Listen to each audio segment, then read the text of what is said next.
Hi, my name is Holly. I'm a manager here at Edison Ford Winter Estates, and I'm going to be speaking about 100 years of spring training in Fort Myers, which is a big deal. It's 100 years since it started. It's actually 82 years of baseball. And in the background there, I'm at the Baseball Hall of Fame with my son. We're celebrating the last time the Red Sox went to the World Series. But let's get started here. And I want to share with you some of the baseball history because it's not just history about baseball, it's also Fort Myers history. And you might find some heroes in this story. I know I do. And so I'm going to be up here. And if you ever get a chance to go to the Baseball Hall of Fame, I encourage you. Uh, I wish they had something on spring training. They have a lot of wonderful exhibits, but we're the people that have stuff here on spring training. So you can do both. You can come here and go there. And I am in a yellow jersey. I'm not a Savannah Banana, which I would encourage you to see when they come, if they come back again. But I am celebrating. It's called the City Connect jersey. A lot of teams have it, not all of them. And this is yellow and blue. And you're wondering why the Red Sox would have yellow and blue. It's the marathon colors, and we always honor that because that was on um, a day that the Red Sox were playing, and the marathon took place. So let's get started here. So it's a century since spring training began in Fort Myers, and there's some of the heroes here, Roberto Clemente, who actually played here in Fort Myers. And I'll tell you his story there. And you'll see that picture again. You'll also see this one of Connie Mack in his later years here in Fort Myers. Not one of the teams that goes to World Series, but there he is out at rustic Terry Park. The start of spring training, I'm just going to do a little overview here, and then we'll just to know how I got started. Then we'll just focus on Fort Myers and its rich history. And that's a tobacco card. And that is actually Cornelius McGillicuddy, otherwise known as Connie Mack. And I think that says 1887. And that was very common back then for baseball players to have their pictures on tobacco cards. And Connie Mack was actually like more of a backup catcher. And originally, when he was a catcher, when he first started, used to tell where you wanted the balls to go. So if he was good at hitting low balls, high balls, I can't remember which he was, he could call it. So it made his batting average better. But when he stopped being able to do that, his hitting wasn't so great. But he was a good catcher in that he was the first person to actually play right behind home plate instead of way behind the backstop. And he would like make sounds that would with his mouth that would fake a foul tip to distract the hitter. So he did a lot of things. So there's a little bit of his story. So he was a player, but I don't think that's his greatest strength. It was a manager. But when he's starting out and playing by the late 1880s, and there was actually spring training all the way back to the 1860s, but it was becoming more common. The Senators were the first team in Florida in the 1880s, Washington Senators. They came by, there's so many of those. I talked about them last month. They came by train. 14 players, they slept two to a bunk to save them money, and then he would have them get up early, their owner, manager, and sit in their seats to save them even more money. It wasn't easy. Jacksonville's first big league exhibition game was won by the New York Giants 10-2. Washington worked out for 3 weeks in Jacksonville, the first time that they come to Florida, anybody come to Florida for spring training, which led to the Nationals finishing, I'm calling them the Nationals, they were called the Nationals and the Senators, with a 48-86 record, 37 and a half games out of first place. Not Sterling that year, convincing Washington and all other teams that traveling that far south wasn't worth the travel if you're not going to do better. It was 15 years before Major League Baseball returned. And by the way, let me go back there for a minute because I wanted to mention that they were considered so horrible players at the time. They were rough and tumble. A lot of them drank. That when they get to a hotel, they won't let them stay at the hotel. Finally, they find a boarding house that they say they can stay at. I think it was like for $1 a day, but they could not associate with the other guest. And I think Max said something like, I can't remember how many players there were, say they were 16 or 14, but whatever it was, there was that many players and only four of them weren't drunks. So you get the idea that baseball players didn't have the best reputation at the time. So that's why it's another 15 years before they come back.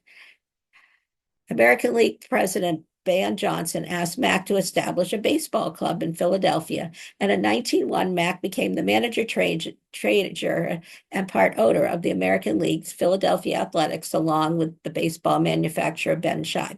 Now realize that National League team had been around for a while. Quite a while. National League teams have been around. We're going way back. So it took American League longer to get started. And there had been independent leagues and federal leagues and all kinds of other things. But here goes Mack. You know, he had done some playing, managing, Pirates being one of them. But Mack recruited Ben Scheib to become the president and the team's chief financier. Even though there was already an established team with the National League Phillies, the American League, the Athletics caught on quickly with Philadelphia fans. And in its second year, the team won the American League pennant. So even though he had played some before, had been a manager before, this is the first time he was with the American League. And by the way, he and Ben Scheib, Mr. Scheib, they worked together so well. They never had a disagreement.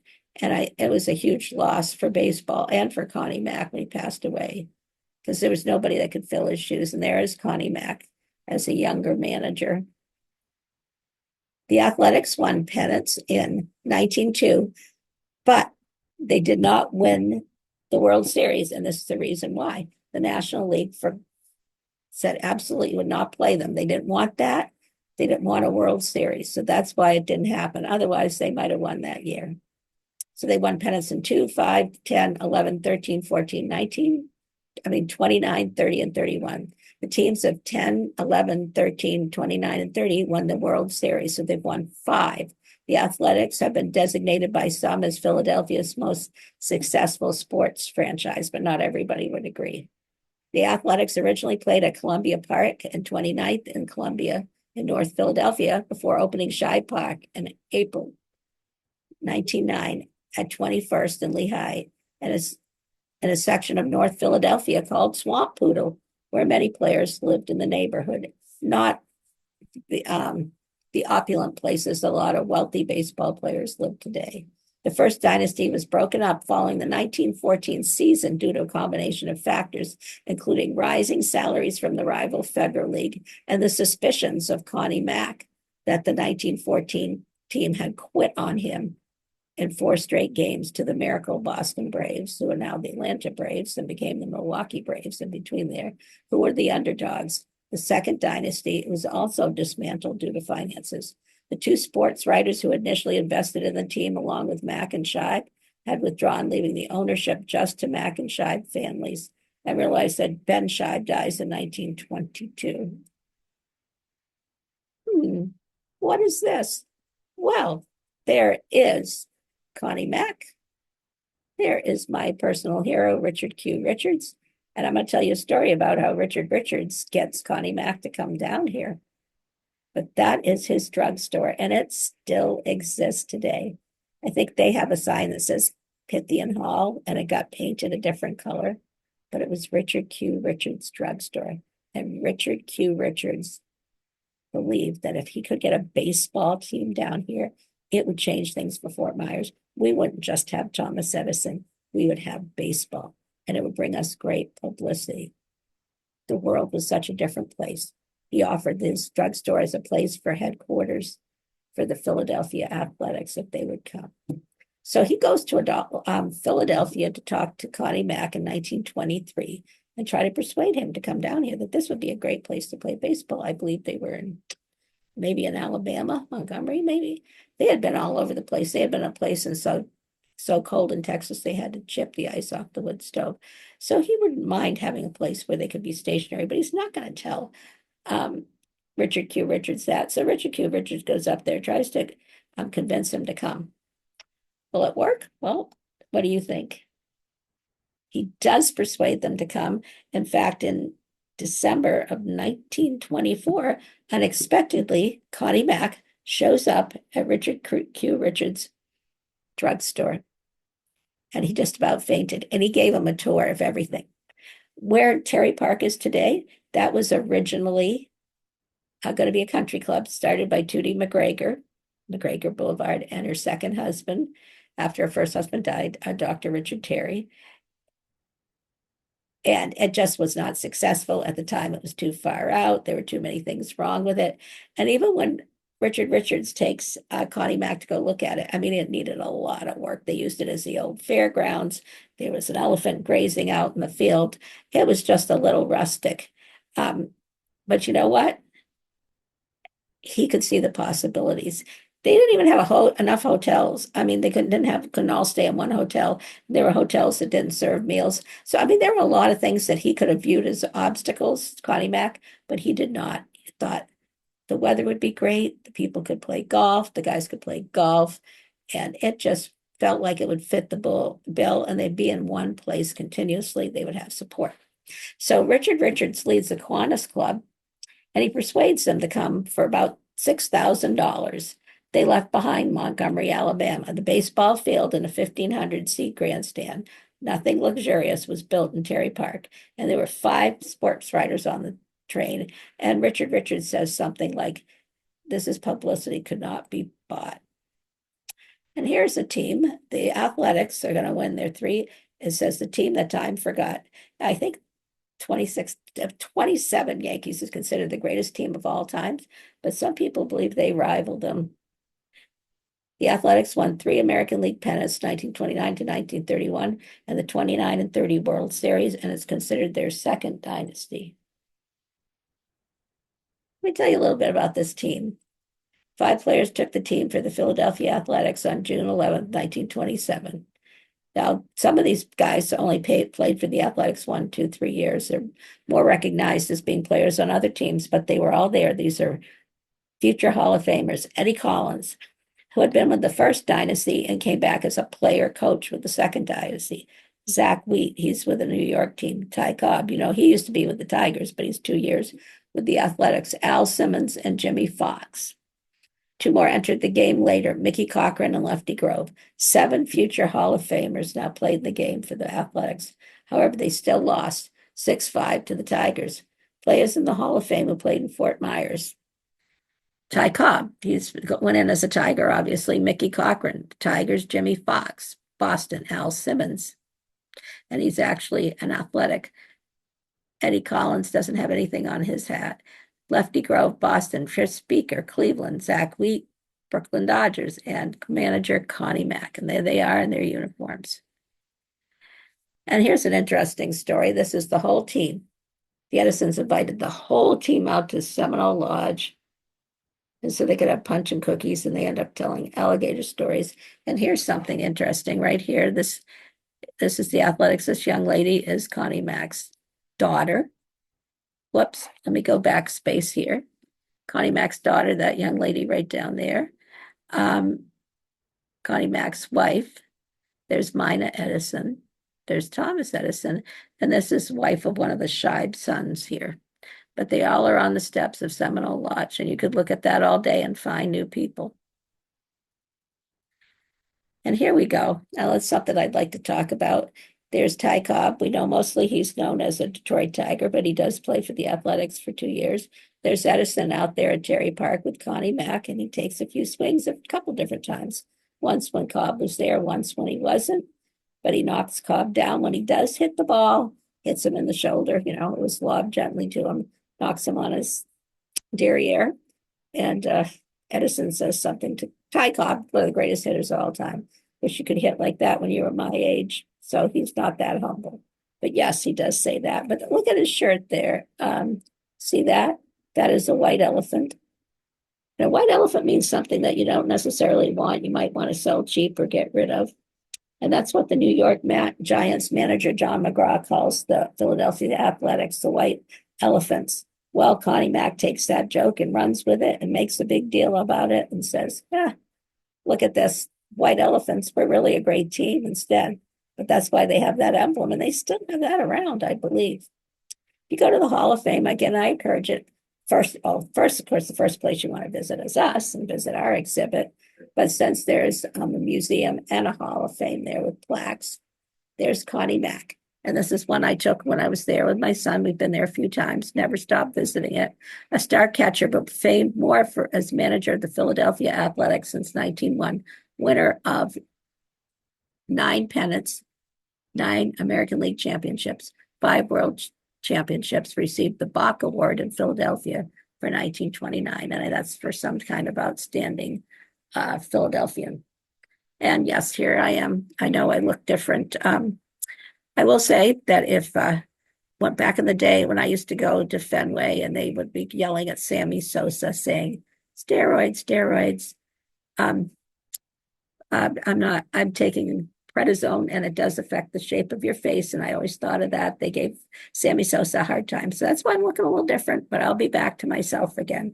But anyway, here I am looking like a person I recognize, and that's me at the Baseball Hall of Fame. And this is the first class they're going to admit here. And let me talk about it. Now look at all these guys. They're sitting. Guess who isn't?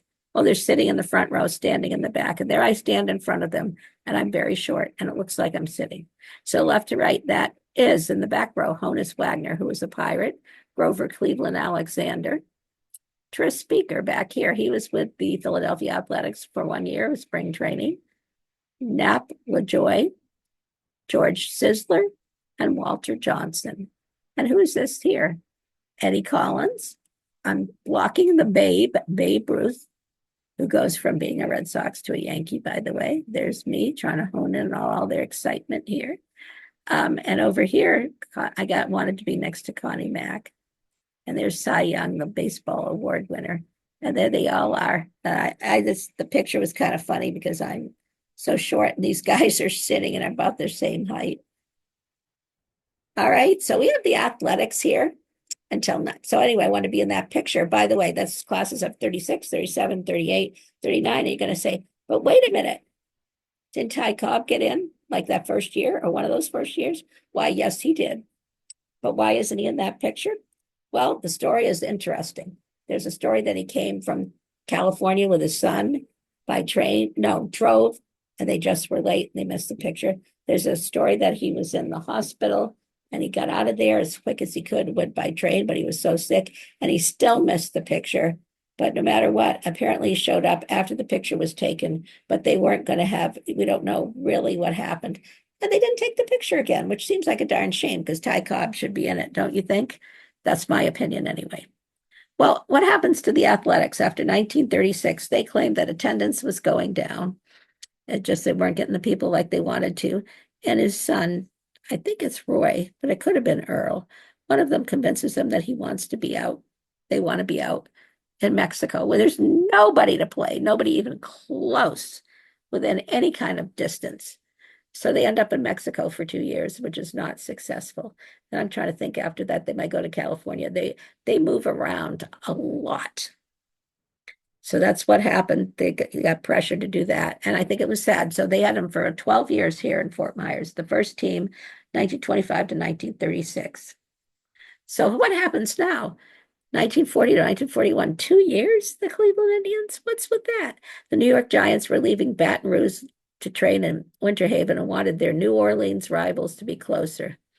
The Indians and the Giants were rivals, and I guess it's sad if Winter Haven will be closer to Fort Myers than Baton Rouge and New Orleans. So in 1939, Cleveland wanted $5,000 to come to Fort Myers and 50% of money taken in at the local gate for 9 games and 2 games in Miami. Fort Myers attempted to raise $5,000 to entice him to remain another year. But apparently what happens is that Clearwater really wanted them, and they came up with the dough, and they get them. So they go there for 1 year, 1942. And look at that leg. You know, that has to be Bob Feller. And this is the 1940 World Series. Cleveland Indians, they are the World Series championships. And they aren't without their controversy. With their managers, they don't do so well. In 1940, the manager's too strict, though they jump up into second place. The following year, they drop way down again. So, and their manager, they liked much better. So I'll leave that up to you what you think about how that worked. So this is March 3rd, 1941, their second year here. And the officials of the Cleveland Indians made no secret of the fact that they had received an attractive offer to train in Clearwater next spring. Fort Myers had no contract with the Cleveland Indians. The guarantee made the Kiwanis Club is $4,000. And with other incidental expenses, it would have put it up to $5,000. Sponsors get 50% of the gate of all games played by the Indians in Florida, with a percentage of the Havana gate receipts. Indian officials had no comments to make on the Clearwater offer. At the same time, they did say they had no complaints of local arrangements for the team. So that's what happened to them. So they left. They went to Clearwater for 1 year. And let me just tell you a little bit about the Indians, because there's a couple players in the Hall of Fame. Well, you saw Bob Feller there. Here's on the right, Louis Boudreau. It's like a player manager. And then he ends up going to Boston. The Indians, since 1929, finished third or fourth or fifth, at least 12 games from the league leader. In 1940, the Indians climbed to second, ending only a game behind Detroit. But in 1941, they went back to fourth place. Then came World War II.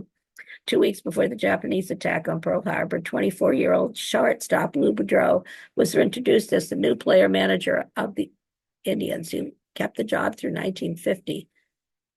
The war years of 1942, 1945 were mediocre, with a combined record of 302 wins and 304 losses, so more losses than wins. They lost their best player to the Navy. That's Bob Feller. Many colorful characters passed through the Cleveland all-time rosters, but the loss of 22-year-old Bob Feller was deeply felt. The Indians in 1941 depended on Feller, who started 40 games and pitched 343 innings. Feller was thought by many to be baseball's best pitcher, having won 107 games before his enlistment in the U.S. Navy just days after Pearl Harbor. During Feller's next full season, he made up, which is 1946, because he's in war. He made 42 starts, pitched 371 innings, and came within one strikeout of Rube Waddell's season record of 349 set in 1904. When the Navy accepted his enlistment, it took the heart of Cleveland's pitching staff and its biggest draw at the box office. After winning the World Series in 1920, they will win for the last time in 1948. So what happens next? Well, nobody's going to have baseball. So Fort Myers has it 1925 to 1936. They missed 37, 38, 39. They get 2 years, 40 and 41. And then they're not going to get anything for 14 years, 1955. So World War II, from 1943 to 1945, train lines were moving troops around the country. Needing to conserve resources for the troops for war, teams were told they couldn't go south. Teams had to find training sites north of the Ohio and Potomac rivers and east of the Mississippi River. The St. Louis Cardinals and the Browns were the exception, allowed to remain west of the Mississippi to train near home in Missouri, because that's where they both were from. So everybody had to play at home. Indiana had a lot, Boston. And here's really an interesting story here, too. Terry Tartford's Midnight Fire. In 1943, and you'll hear this again later, the wooden grandstand built for the Philadelphia A's is destroyed by fire during an amateur baseball game. I don't know what they did to cause it to go on fire. There were no deaths or injuries. With no grandstand to watch future baseball games, fans sit in their cars in foul territory near the base pass to join a game. So that part's gone. And then in 1946, what happens is, after a fish fry, an exhibit building happens to burn down. So who knows what happened? So there's a lot of damage at Terry Park. Well, finally, 1955 to 1968, they are trying to entice a team, and they're going to get the Pittsburgh Pirates, who were really a good team at the time. The original wooden stands built for the Athletics were destroyed by a fire. I told you about that in 1943. And they rebuilt the bleachers in 1955 for $80,000. Look over here. Here's the press box. They had to climb up this wooden ladder. Isn't that unbelievable? But you know what? They were also enticed to leave. And since 1969, they've been playing in Bradenton. They got them out there and they stay out there. But you know who throws out the first pitch? And he has since retired, and he's going to die maybe the following year, 1956, which is heartbreaking. But Mac has family down here too, remember? His son from his second marriage and his grandchildren. So he actually comes and throws out the first pitch. But Branch Rickey, that first year, was also with the team, and he and Mac had made a connection. Rickey wasn't with the team for long, but that was pretty cool. So he throws out the first pitch. What else happens while the Pirates are here? Bill Mazeroski gets to cross home plate. The Pirates defeated the Yankees in the 1960 World Series after a walk-off home run. And today there's Clemente in the Hall of Fame, Bill Mazeroski, and Willie Stargell. Roberto Clemente at Terry Park. And there's a Roberto Clemente museum in Pittsburgh. And he said, I remember the gentleman telling me that somebody sold him the negatives to this, but there's Clemente with his angel wings. They'll let you interpret that any way you want. He is here for 14 spring trainings. Roberto Clemente, one of the greatest players of all time, but he wasn't treated well. He wasn't allowed to stay with the rest of the team at Bradford Hotel. I wish they had all protested. He stays in Dunbar with Etta Powell, their boarding house. He integrated the team's first spring, and then eventually there'll be others, but he faced the indignity of segregation. He was a hero in Puerto Rico, but faced Jim Crow segregation in Fort Myers. And he dies on a humanitarian mission on December 31st, 1972. He didn't realize what bad shape the plane was in. It was overloaded. This guy wasn't honest, didn't know what he was doing. It was a heartbreak. And I know it broke up many of his teammates' hearts.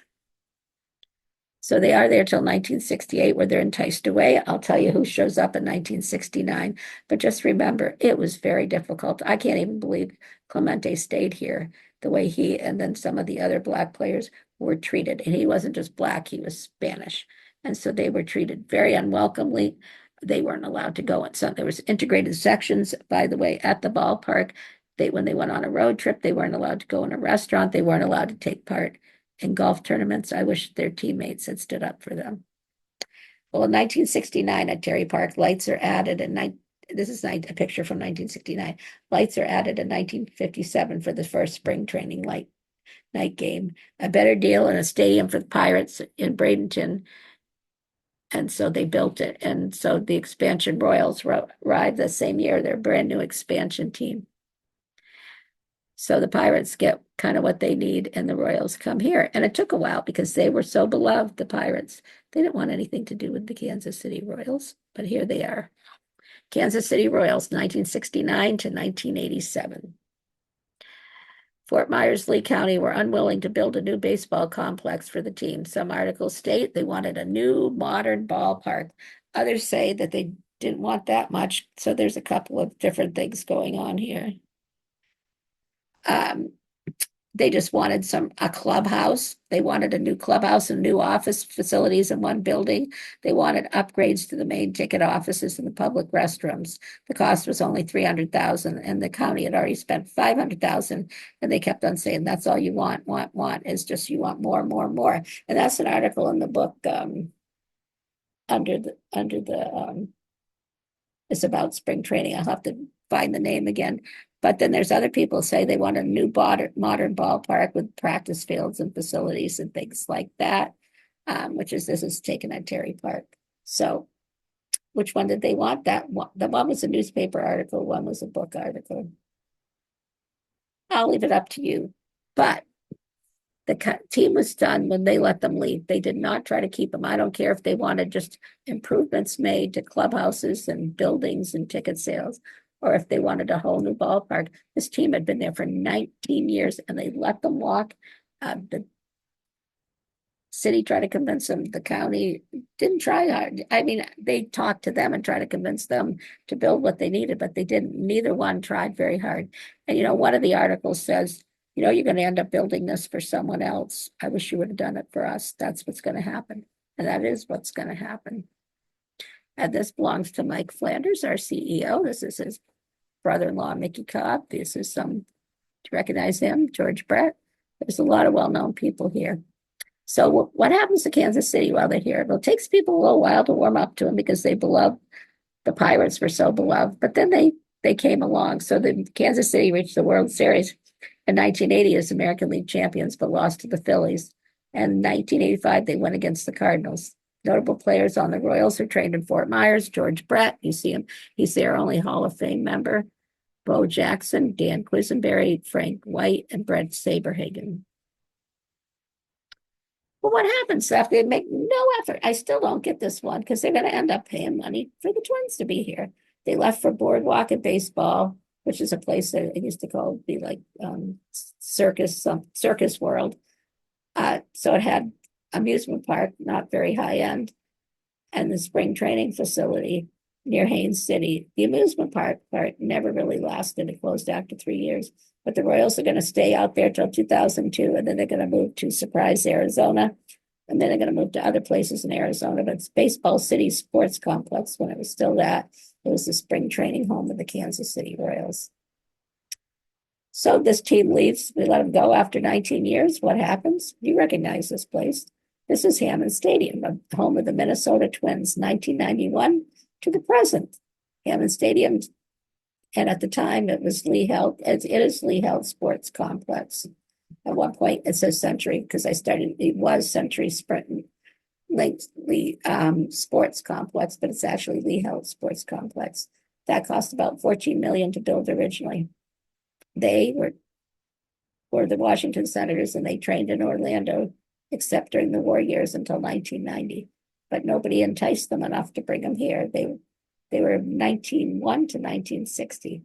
This was a bigger place. It had a 100-seat stadium, 5 other full-size fields, an infield, 4 softball fields, Twins player development academy, and dorms for international prospects. And while it was a nice ballpark, that wasn't all there. When they built a new one for the Red Sox in 2012, they knew that they had better do something, so they did all kinds of upgrades and improved this for them, which is what they did with the player development and all those extra fields in the seats. And it was nice, but they used to be like the long row of bleacher type seats if you weren't right behind in the nice area. And the metal was hot, and the people you didn't have your own defined seat. It could be a little rough. So they knew that they needed to be proactive and get them to stay, which they did. And so the improvements were made, and you can see the entrance. And down here is an area where they have a water fountain, and there's parts of it are designed a little bit to look like the Great Raceway, Churchill Downs. So it's only a few miles down the road from now where the Red Sox play. And by the way, their first year, 1991, they won over the Braves in 7 games, and what a pitching duel it was. Jack Morris, who was only with them 1 year, he actually is in the Hall as Detroit Tiger, and he pitches. I mean, I say he's the superstar of the game. He pitches his heart out. Kirby Puckett is the Twins' his entire career, and he's the one that made Game 7 possible by helping them win Game 6. Dave Winfield goes in from San Diego, Jim Thome from Cleveland, and Paul Molitor from Milwaukee. But there they are celebrating. And I think last year was the first year they went to the postseason at all. And their manager is Rocco Baldetti, who's kind of a cool guy. He had a health issue that prevented him from playing up to his full potential as a player. Rocco Baldetti, excuse me. You knew better, all you Rhode Island people. He actually played briefly for the Red Sox, but I think they have potential, definitely. And I wish them all the best and do well, unless they're playing the Red Sox, because as you probably know, I'm a Red Sox fan. Red Sox come 2 years later. Now they're built 2 stadiums after they didn't even agree to do one for the Royals. I'm just playing devil's advocate for the Royals. They're there 1993 to 2001, and it's a sweet little ballpark, but it didn't have enough parking, though you could park on people's lawns for a lot of money. And the practice fields are 3 miles down the road, and people want to watch, and you have to take shuttles. So they thought this whole area would come along and develop, I think, the city and the county, but it really never did. And notable players here, Nomar Garciaparra, when he was a superstar, had changed. Daisuke Matsuzaka, I remember when we signed him, and all the Japanese press was following him around. Johnny Pesky, Ted Williams, good friend. Shortstop, great player. He would show up every spring. Manny Ramirez, who was a great player, kind of went off the rails and shot himself in the foot. Pedro Martinez, who was with the Expos, but he goes into the Hall of Fame as the Red Sox. Ricky Henderson, who just passed away in his mid-60s, the great base stealer. He's in the Hall, and he's went in as Oakland. Dennis Eckersley, Oakland. John Smoltz, Atlanta. And Andre Dawson, Montreal. And David Ortiz, of course, goes in as a Red Sox. And they cost $25.5 million to build City of Palms. And I did love it. I love the design, but it hasn't been kept up For a while, Florida Southwestern was using it, and now I don't know what happened, and they've talked about different plans for it. So I hope they find a way to use it because it really was a sweet, sweet ballpark. And this is JetBlue Park, which they built in 2012. They didn't have the facilities they felt they needed, the space, the practice field. So they were going to go to Sarasota, which is why I've told this story before. And I said to my husband, I guess we're going to have to move because one of the reasons I'm here, besides my children, of course, is the Red Sox. And I love Red Sox baseball. Well, fortunately, they kept them. I know some people don't believe it, but keeping them was worth it because spring training, going way back to Richard Q. Richards, it brought a lot of money and a lot of publicity to us, and it still does. The initial cost of that was $78 million. Repairs were made because things were wrong. That was terrible. $1.6 million in 2020, 2021, $250,000. Notable players included Mookie Betts, who will be in the Hall of Fame somewhere day, and unfortunately, the Red Sox let him go to the Dodgers. Makes me want to cry. David Ortiz, who is in the Hall of Fame. I got to go to his induction with my son. Dustin Pedroia, Chris Sale, who goes to the Atlanta Braves and turns his life around, no more injuries, and becomes a Cy Young winner. Yes, it made me upset too.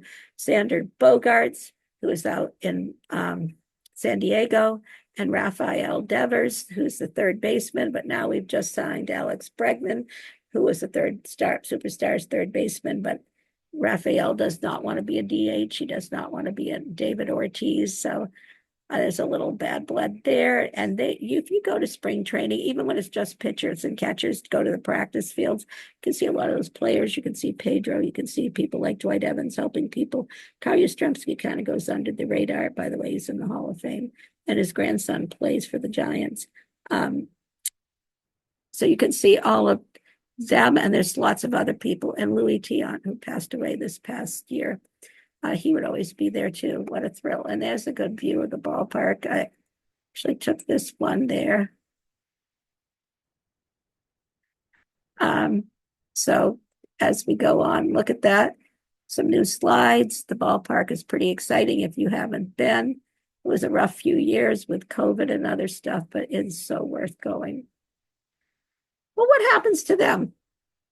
Well, it's magic fairy dust or pixie dust for them because at City of Palms, after 86 years, they won the 2004. Oh my gosh, I can't even tell you. Actually, it was anticlimactic after they came back after being down 3 games and beating the New York Yankees. Sorry, Yankee fans.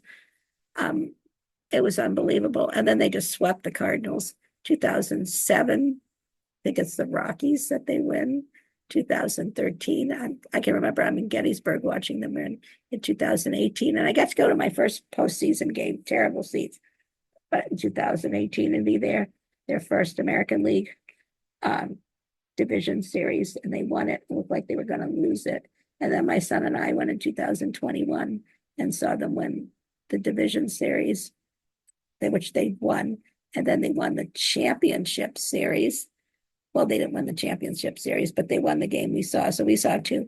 My dream is to see American League Championship Series 1. I've gone to games, but I haven't seen it 1, and the World Series. So they won it 2 at each site. But look at this. There was 3 years, and there was 6, and there was 5. And now it's up to 7. So it's time, boys, to win them. Some people think Bregman will help them turn things around. We'll see. And this is the major league teams. On the East Coast, there's fewer. And there's 15 in the Grapefruit League, and there's 15 in the Cactus League out in Arizona. It used to be a little more unbalanced. But by the way, it's after World War II where they settle down and they stay in one place. Instead of being nomads on the road, it's a lot easier to have their own home. And like when the Royals were here, to mention them, they become part of the fabric of Fort Myers. Now the ballpark's a little further out for both teams, but it's kind of fun. So you can see where some of them share stadiums. And then we have a bunch on the West Coast. They include the Tigers, which is kind of more centrally located. By the way, they have the longest continuing ballpark in Lakeland, and I'll get to go next Thursday. So if you haven't gone to spring training, go. And by the way, go to regular games as well. My goal, I'm starting off late in my life, is to get to see all the ballparks. And what I wanted to say to you is go do it, because you learn about history, you learn about baseball history, you learn about our history. There's so much it's tied in. Baseball goes so far back. And Edison was a diehard baseball fan, as you can tell. And by the way, the Rays lost their park this year, and they're going to have to play outside at the Yankees spring training facility, because if they're going to stay in that county and get the new ballpark, that's what they demanded of them. But the weather's going to be a little uncertain in Florida and hot in the summer. So this is what I want to say in conclusion about spring training, because I could go off the rails. But I could say, after 9 World Series championships from 16, 100 years since it began in Fort Myers, 82 years of spring training baseball, and there's our 2 teams there. And this is what I'll say. It's a good place to spend your money. You say it's pricey, but you're making a memory. You're learning about baseball, maybe inspiring your child to really care about a sport. It's because people think it's boring. It's not boring. There's so much you can learn about history, about people, sadly, about how we treated people in the case of Clemente, but there's a lot there. So there's my husband and myself, my good sport that always goes, oh, look, there's Mookie Betts. I'm nostalgic. This is when it was a really great team. There's Pedro signing a ball. People ask me what I do in winter when there's no baseball. I'll tell you what I do. I stare out the window and wait for spring. Hornsby with the Cubs, I believe, with the Cardinals, among other teams. There they are practicing. And I wanted to show, this is the induction. And they didn't have anybody that had played in Fort Myers that was going into the Hall of Fame when I was there watching the induction parade, which was great. I think that was my favorite thing of all, because I was out in the heat in the induction. There were 7 people inducted, and it was a thrill. It was a surprise for my son to see David Ortiz go in, and I loved it, but I was out there for like 5 hours, so it looked like a cherry tomato. But anyway, so this is Tony Oliva, and he was with the Twins, not here in Fort Myers, but I wanted to make sure you guys know that I wasn't being prejudiced. And there's Jim Catt. So there's 7 people. Some of them weren't even alive, but they had other people speak, and they all spoke. And this was the wildest part, Ortiz. And there were a lot of people from the Dominican Republic there, and they were over on one side, because you can pay for seats, like you can upgrade your membership and do something like that, or you could put them in the back, or you could put them on the side. You don't have to pay for that. And they were all together and united and so excited. It was fun seeing them be excited about Ortiz. And I know everybody says this, but when he started in 2003, I had a feeling about him, he had been kicked to the curb. Sorry, Twins fans, but that's what happened. And Pedro gets him a position. And at first he's sharing a space with Jeremy Giambi at first base. But I kept saying to Dwayne, my husband, he's going to be good. He's really good against the Yankees. And by May, I think they started seeing that. And he goes on and becomes like a superstar. And he gets inducted on his first ballot. Some people, it used to be until you could try 15 times. Jim Rice gets in on his 15th time. Now it's 10 years. And now it's like they don't come up every year, the same committee, whatever they call the veterans committees. There's different names.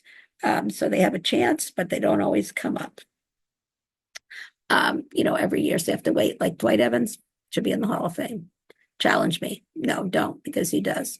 Anyways, Thursday night, we've worked very hard on this spring training, and Kelly Schultz, my coworker, celebration on February 20th from 6 to 8. We will have trivia.